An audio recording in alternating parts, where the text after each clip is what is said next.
वाली मैया की जय। राधे राधे। कमेंट करी लोगिन तभी तो हौसला बढ़ी।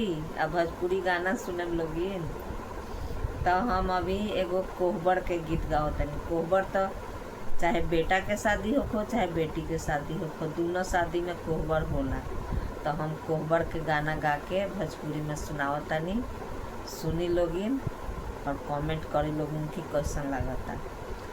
पातर पातर पान के डंटी पतरी नगिनिया हे आहे पतरी कव न सुबई नाय ना ढारे लोड़ हे आहे पतरी कव न सुबई नाय ना ढारे लोड़ हे आहे किया मन पड़े धनिया माई बाप के राज हे आहे किया मन पड़े धनिया सखिया सले हरे आहे किया मन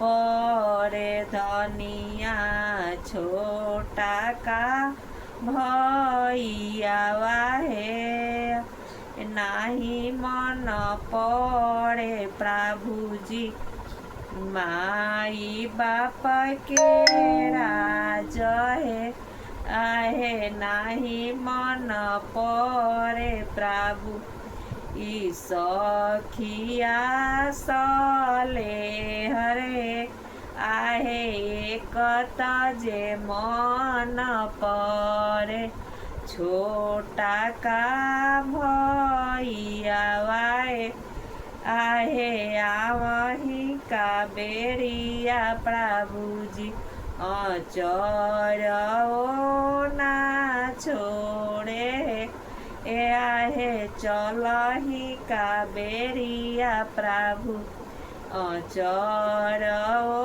ना छोड़े आहे चुप हो